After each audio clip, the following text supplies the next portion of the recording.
अच्छा शर्मीन, आजकल मैं समझता हूँ हमने जो एजुकेशन पे ज़्यादा जोर दिया है वो टेक्स्ट बुक बोर्ड को आप समझें, याद करें, एग्जाम्स की तैयारी हुँ, कराएं, टॉप पर आएं, तो उसको ही हम स्कूलिंग समझ रहे हैं हुँ, और वहीं एक्सपेक्ट करते हैं कि भाई बच्चा सब कुछ सीख लेगा। लेकिन आप समझती हैं कि अ, तरबियत एक अलग चैप्टर है, उस पर भी फोकस करना ज़रूरी है। 100%। लोग कहते हैं कि ये अच्छे स्कूल गया, ये बुरे स्कूल गया इसलिए वो ऐसा है, मगर वो सिर्फ वो नहीं होता। आप घर में जो देखते हैं ना, घर में अगर मियाँ बीवी के बच्चों के सामने झगड़े चल रहे हैं 24 घंटे या जब भी, तो फिर बच्चा सीखता है कि लड़ाका होना प्यार है। तो आप जो सीखेंगे घर में वो आपकी तरबियत होगी, अच्छी हो या बुरी।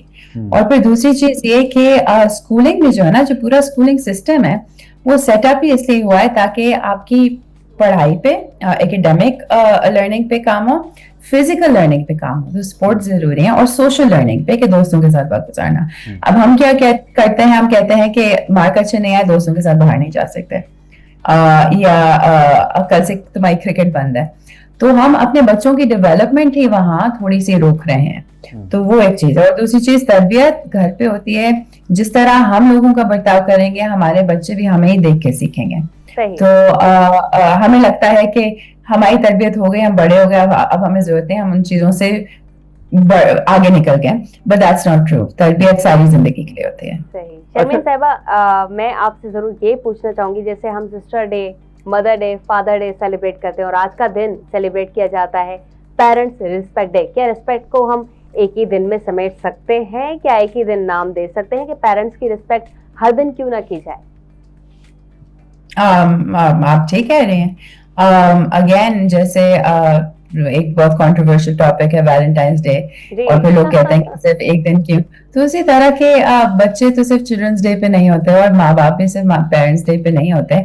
एक रिमाइंडर है कि चलें आज का दिन है, मगर उस रिमाइंडर के साथ हम क्या करें और बाकी जिंदगी अपनी हम किस तरह अलाइन कर रहे हैं, वो भी जरूरी है। हम टैक्सेस भी साल में एक दफा देते हैं, मगर टैक्स फाइल, मगर सारा साल दिमाग में तो रहता है ना कि किस तरह हम फाइल करेंगे। बिल्कुल ठीक। अच्छा Sharmeen, being a psychologist and trainer, आप क्या समझते हैं बच्चे की कौन सी उम्र होती है जिस वक्त इस लफ्ज रिस्पेक्ट और अमली तौर पे इसके बारे में ट्रेन करने से वो हमें गेन कर लेता है और अकॉर्डिंगली उस चीज को एग्जीक्यूट करता है? प्लीज। जो बच्चे होते हैं ना, स्पंजेस होते हैं। जब वो पैदा होता है वो देख भी नहीं सकते, मगर वो सुनते हैं, वो महसूस करते हैं, और वो अपने एनवायरनमेंट से इंफॉर्मेशन गैदर कर रहे होते हैं। उससे पहले भी जब बच्चा माँ के पेट में होता है, वो ऑलरेडी माँ के बर्ताव से, अगर माँ को स्ट्रेस है तो वो स्ट्रेस फील करता है, अगर माँ खुश है तो वो खुशी फील करता है अम्बिलिकल कॉर्ड से। तो कोई एज नहीं होती। अगर बचपन से ही एक रिस्पेक्टफुल घर आना हो, जहाँ सब एक दूसरे की इज्जत करते हों, तो फिर वो चीज एक ऐसी होगी कि क्योंकि वो ऑब्जर्व कर रहा है, वो देख रहा है, लर्निंग थ्रू ऑब्जर्वेशन होती है जो सबसे स्ट्रांग होती है बच्चों के लिए। तो जब तक वो उस उम्र तक आएगा कि आप उसे कहेंगे कि बेटा इज्जत करते हैं, ऐसे बात नहीं करते बड़ों से, वो कहेगा कि हाँ ठीक कह रहे हैं, क्योंकि मैंने भी छोटी उम्र से यही देखा है।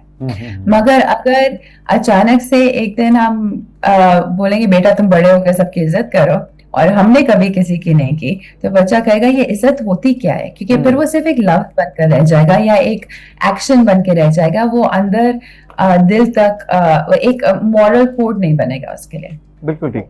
अच्छा शर्मीन, मुझे ये बताइए कि बेस्ट प्रैक्टिसेस क्या हैं जिससे हम बच्चे के अंदर रिस्पेक्ट को अमली तौर पे रिफ्लेक्ट करवा सकें?